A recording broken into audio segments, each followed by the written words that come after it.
4위의 주인공은 누굴까요? 이분도 얼굴만 보면 잘 알려진 인물은 아닐 겁니다. 이번에 이재명 대통령이 지명한 이 네이버 대표 출신의 한성숙 중소기업 벤처부 장관 후보자입니다. 그 중소기업 벤처부 장관에 지명된 것보다 더 훨씬 더 뉴스 기사화가 된 게 뭐냐면 저 후보자의 재산이 무려 440억 원 정도로 알려졌는데요. 오늘 오후에 알려진 얘기, 본인의 일부 주식을 팔겠다고 했습니다. 축하도 많이 받았는데 축하를 받을수록 어깨가 무거워졌습니다. 우려의 말씀을 들으면서 천천히 읽으면서 잘 새겨서 열심히 잘 하겠다는 생각을 했습니다. 지금 너무 막중한 시기에 이런 중요한 위치를 맡게 되어서 제가 마음도 좀 무겁고 책임감도 더 느끼고 있는 것 같습니다. 이 440억이란 재산 규모가 1993년 김영삼 정부, 문민정부가 출범한 이후에 장관 후보자로서는 가장 많은 재산이라고 하더라고요. 뭐 자본주의 시장에서 본인이 능력 있어서 돈 많고 뭐 재산 많은 건 당연한 거죠. 근데 그 장유 변호사님, 네이버 대표 출신인데 오늘 보니까 네이버 본인 주식을 다 팔겠다고 하더라고요. 그렇습니다. 이해 충돌에 어떤 여지를 남기지 않겠다라는 의지의 표명으로 보이고요.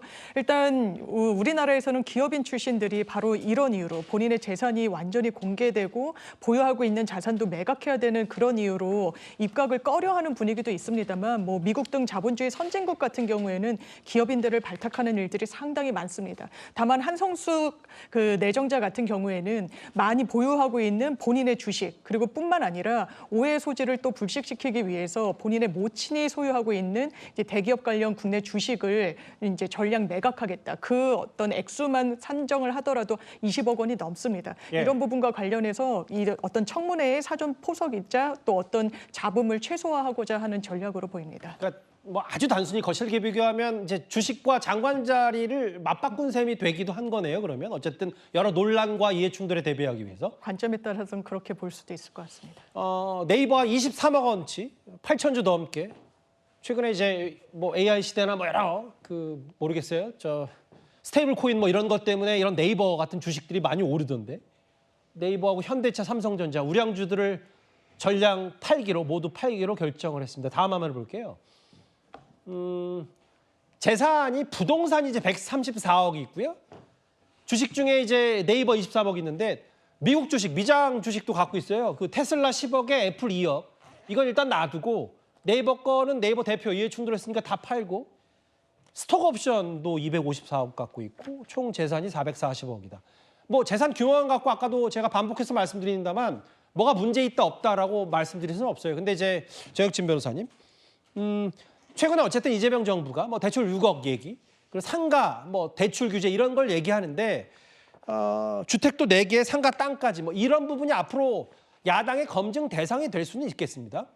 일단은 제가 봤을 때는요, 한성수 구 후보자가 그 네이버의 대표까지 했으니까 아마 연봉이 굉장히 많았을 거예요. 그렇죠. 그래서 재산 형성 과정 자체에는 큰 문제는 없지 않을까 저는 그런 생각이 드는데 예. 그럼에도 불구하고 그다음에 부동산이 134억이라고 해도 저게 예컨대 아파트 같은 경우에는 공시지가이기 때문에 예. 실질적으로 따지면 그것보다 또 몇십억이 더 늘어날 가능성이 높지 않나 그렇죠. 예. 저는 개인적으로 그런 생각이 드는데 그런데 만약에 취득 과정에 어떤 문제가 있다라고 하면 굉장히 강한 반발에 처할 수밖에 없는 게 예. 다른 걸 다 떠나서 지금 집이 4채나 갖고 있다는 것 자체가 더군다나 요즘 얼마나 경기가 어렵고 서민들이 힘듭니까? 그렇기 때문에 국민 정서상으로는 좀 부합하지 않는 측면이 있는데 그런데 거기에다가 추가적으로 어떤 위법 사항까지 있다라고 하면 그러면 좀 반발이 굉장히 심할 것 같고요. 제 생각엔 그런 일이 없기를 바라고 있습니다. 그러니까 뭐 이제 가정의 부분이기 때문에 만약에 그런 의혹이 있었을 때 문제가 되는 거고 뭐 본인이 적법하고 정당하게 자산을 증식했으면 그건 뭐 전혀 문제될 건 없습니다. 근데 이제 장유 변호사님 이게 있더라고 전제가 본인이 장관이 됐을 때 팔겠다는 거잖아요. 전제 조건을 달긴 했는데요. 예. 아마 본인이 장관직을 그 청문회를 통과할 거라고 또 국회 장관직 같은 경우에는 표결이 반드시 필요한 자리는 아니기 때문에 예. 사실상 팔겠다는 의지의 표명으로 해석하는 것이 맞을 것 같고 아마 말씀 주신 대로 과거에는 자산이 많다라는 이유만으로 뭔가 결격인 것처럼 평가되던 시기도 있었습니다만 지금 중소벤처기업부라는 그 특성은 기업인들이 가기에도 적합한 자리 아니겠습니까? 어떤 기업의 환경 그리고 더더군다나 이번 정부에서 AI와 관련한 강국을 표방하고 있는 상황 속에서 기업인들이 본인들의 어떻게 보면 자산, 경력 이런 부분을 잠시 내려두고 또 입각을 하는 부분도 있기 때문에 그만큼 이 정부에서 헌신을 다하겠다는 의지를 표명하는 것으로 보입니다. 본인이 이제 중소기업벤처부 장관으로 취임하면 한 23억 상당의 네이버 주식을 다 팔겠다라고 얘기한 상태입니다. 이해 충돌이 있기 때문에.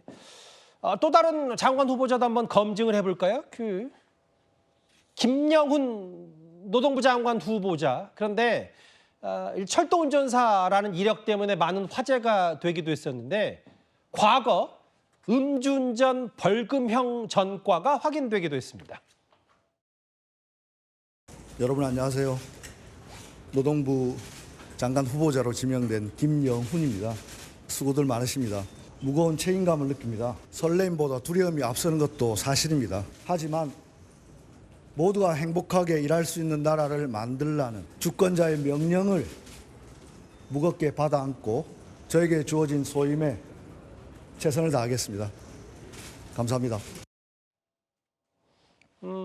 30여 년 전에 철도청에 입사를 했고 그런데 바로 2년 뒤에 철도 운전사를 현직으로 있었는데 94년에 도로교통법 위반, 정확히는 음주운전으로 벌금 70만 원 벌금형을 받은 전과가 있더라고요. 네, 아마 뭐 94년이니까 꽤 이제 오래된 것 같습니다. 벌금. 근데 이제 철도청에 기관사로 입사했는데 또 본인이 이제 음주운전을 걸렸다는 것 자체가 뭐 상당히 좀 문제가 되긴 하는 것 같습니다. 근데 저는 뭐 이런 문제보다는 앞으로 이제 김영훈 후보자가 만약에 장관이 됐을 경우에 지금 사실 이제 민주노총 위원장 출신이잖아요. 그러므로 해서 지금 민주노총과 지금 뭐 항노총이 지금 파업을 한다는 거 아니겠습니까? 오늘 16일하고 뭐 26일 날 파업을 한다는 건데 지금 가장 요구하고 있는 게 그겁니다. 지금 윤석열 정부에서 그러니까 노동조합의 회계 투명성을 위해서 회계 부분에 대한 신고를 지금 하기로 돼 있지 않습니까? 예. 그걸 지금 다 없애달라는 이야기거든요. 근데 저는 참 이해를 못 하겠습니다. 그걸 아마 지금 김영훈 후보자가 아마 결정을 뭐 해야 될 것 같은데 예. 만약에 김영훈 후보자가 민주노총 입장을 들어서 이걸 폐지한다 그러면 저는 글쎄요. 이거는 굉장히 큰 문제가 될 수 있다는 생각이 들어요. 왜냐하면 아니 세상에 어떤 조직인 간에 회계 투명성 하자는데 하지 말자는 사람이 이게 호를 바른 겁니까? 예. 지금 노조가 돈을 수백억씩 그 회비를 받는데 그걸 어떻게 쓰는지 그 노조원들이 당연히 요구하는 거 아니에요? 저도 마찬가지로 예전에는 지금은 아닙니다만은 노조원이었을 때 당연히 내가 낸 노조비를 어떻게 쓰는지 회계 투명성 요구하는 거 그 많은 그 이 노조원들 같은 요구하는 사안이에요. 예. 근데 그거를 지금 했는데 그걸 지금 폐지하자라고 주장하고 있잖아요. 근데 만약 그런 것들을 만약에 이제 이번 김영훈 후보자가 장관이 됐을 때 들어준다든지 이런 식으로 다시 되돌린다 그러면 글쎄요. 사실은 이런 어떤 뭐 자격 문제도 중요하겠지만 이 김영훈 후보자 가지고 있는 앞으로의 노동 정책의 방향 예. 저는 이것도 굉장히 아마 앞으로 논란이 될 소지가 크다는 생각이 듭니다. 최진봉 교수님 이런 것 같아요. 그러니까 30년 전의 전과 뭐 그것도 감안하고 참작해야 된다는 목소리도 있는 반면에 야당 얘기처럼 그래도 과거 문재인 정부 때라도 뭐 음주운전 혹은 뭐 위장전입 등등 해서 이런 건 안 된다는 5대 원칙이 있으면 걸러지기 마련인데 그런 원칙조차 없으니까 뭐 음주운전 이런 전과도 과거 얘기지만 드러나는 거 아니냐 이런 비판 어떻게 받아들이세요? 뭐 저는 그 원칙이라고 하는 것도 여러 가지 케이스에 따라 달라질 수 있다고 생각해요. 그래서 뭐 아까 예를 들면 뭐 집을 여러 채 갖고 있다. 한성수 후보자 같은 경우는 그분이 이제 기업인 출신이고 기업에서 오랫동안 활동하셨으니까 돈이 많을 수밖에 없고 그러면서 뭐 재산 증식을 하는 과정에서 집이 많아졌는데 집이 많다는 이유만으로 그러면 그분을 도저히 장관을 임명할 수 없느냐. 그건 좀 문제가 있다고 봅니다. 그래서 이게 사람마다 약간의 차이가 있다고 저는 생각하고요. 예. 김영우 후보자 같은 경우 본인도 어린 시절에 큰 잘못을 깊이 반성하고 죄송하다는 말을 했는데 30여 년 전에 있었던 음주운전, 물론 음주운전하면 안 되죠. 절대로 안 되는 일이고, 그러나 이것 때문에 장관의 자질이 부족하고 안 된다라고 얘기하는 건 너무 지나친 저는 태도라고 생각합니다. 반성하고 있고, 또 이게 뭐 최근에 있었던 일도 아니고 30여 년 전에 있었던 일이잖아요. 그런 문제이기 때문에 이게 뭐 김영우 후보자의 뭐 다른 게 또 나오면 모르겠습니다만 이 한 건 가지고 김영우 후보자가 장관으로서의 그 자격 자체가 안 된다고 얘기하는 너무 지나친 비판이라고 생각합니다. 예. 잠시만요. 저희가 장관 후보자에 대한 검증 얘기, 여러 의혹 얘기를 사실관계 팩트 체크를 해보고 있는데 조금 전에 용산 대통령실로부터 속보가 들어왔습니다. 예, 이재명 대통령이 한 30여 분 전이네요. 오늘 저녁 5시 36분에 김민석 국무총리 인준안을 제거했습니다. 사인을 했어요. 이제 이재명 정부의 초대 총리는 김민석 총리가 됐습니다. 정확히 오늘 저녁 5시 36분, 조금 전이었습니다. 이제 김민석 총리라고 불러도 되겠군요. 한 지명 30일 만인가요? 한 달 만에 김민석 총리가 됐는데요. 그 장유 변호사님 이런 것 같아요. 김민석 총리 얘기가 나왔으니까 이 김영훈 후보자에 대한 그 의혹과 논란이 음주운전뿐만 아니라 뭐가 있냐면 아까 잠깐 지나갔던 새로운 자막을 한번 부탁드려도 될까요? 예, 감사합니다. 일부 보도에 따르면 세금을 5년치 걸 안 내다가 뒤늦게 냈다라는 얘기가 있어서 김민석 이제 총리가 됐으니까 김민석 총리도 본인 사적 채무 개인적으로 빚 갚는 거를 최근에 갚아가지고 또 야당에서 여러 비판들이 있었는데 이게 뭐 누가 봤을 때 아무리 소소하다고 하더라도 글쎄요. 세금은 제때 내야 되는 거 아닙니까? 그렇죠. 그렇게 세금을 납부하지 않은 부분에 대해서도 본인이 일단 이제 장관으로 임명된 이후에 완전 납부를 했고 그 부분에 대해서도 인사청문회 과정에서 의혹이 제기되면 본인의 육성으로 왜 그런 경과를 이제 거치게 됐는지에 대한 설명을 할 의무는 있다라고 생각합니다. 다만 제일 중요한 건 그 직무에 적합한 인물인지 여부일 겁니다. 그래서 미국 같은 경우에도 그냥 무한으로 문재인 정부 때도 마찬가지였습니다. 무한으로 과거 전과 전력을 살펴보는 게 아니라 시간을 두고 최근인지 그리고 그 시한이 다수인지 그리고 벌금형이라는 것도 100만 원 이하이게 되면 비난 가능성이 상당히 낮다라고도 보여지는 부분이 있어서 이런 부분을 좀 종합적으로 판단을 해야 되는 이런 여지가 있고 또 하나는 이 직무에 얼마나 적합한 인물인지에 대해서도 조금 더 검증이 필요한 부분 아니겠습니까? 본인이 노동자로서 노동자의 어떤 고충 이런 부분을 잘 알기 때문에 이 자리까지 왔다는 점. 아까 중소벤처기업부 장관 후보자 마찬가지로 이런 부분에 대해서 조금 더 내실 있는 청문회가 되기를 좀 기대해 봅니다. 예.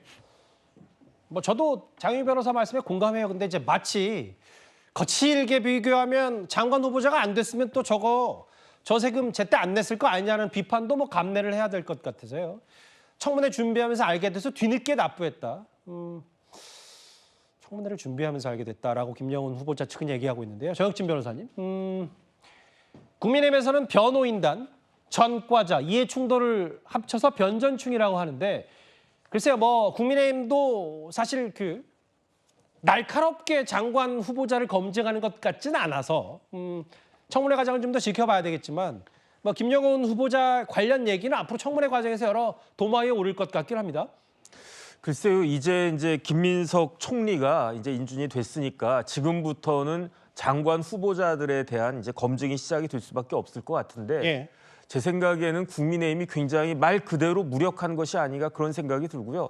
더 집요하게 치밀하게 잘 이야기를 하면 그러면 더 문제점들이 발견이 될 수 있을 텐데 별로 뭐 이렇게 몇몇 의원들 빼고는 뭐 다 나머지 분들은 그냥 있는 것 같다 그런 생각이 들고 그다음에 더 중요한 건 뭐냐면요. 예. 국민의힘에 대한 지지율 자체가 지금 낮기 때문에 그렇기 때문에 여당에서 그냥 대통령이 인사권을 마음대로 해도 뭐 큰 문제가 없는 것이 아닌가 이런 생각들을 하는 것 같고요. 예. 그러니까 문제가 많이 있고 보통 때 같으면은 낙마할 수도 있었던 많은 후보자들이 그냥 통과되는 것이 아닌가 이런 생각이 들고 이럴 때일수록 여당에서는 오히려 자제해야 되는 것이 아닌가 저는 그런 생각이 듭니다. 예.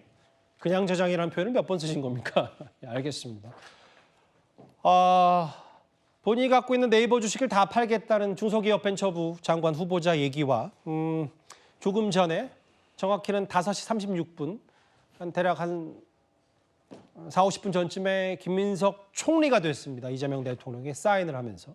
김민석 총리 얘기는 저희가 아마 이어지는 주제에서도 준비가 돼 있는 걸로 알고 있는데 그때 좀 더 집중적으로 만나보도록 하겠습니다. 다음 주가 몇인가요? 제가 잠깐 헷갈리는데 3위가 맞습니다. 예. 그러면 저희가 뉴스탑10 앞부분에 잠깐 소개를 먼저 해드렸던 김건희 여사 얘기를 해보겠습니다.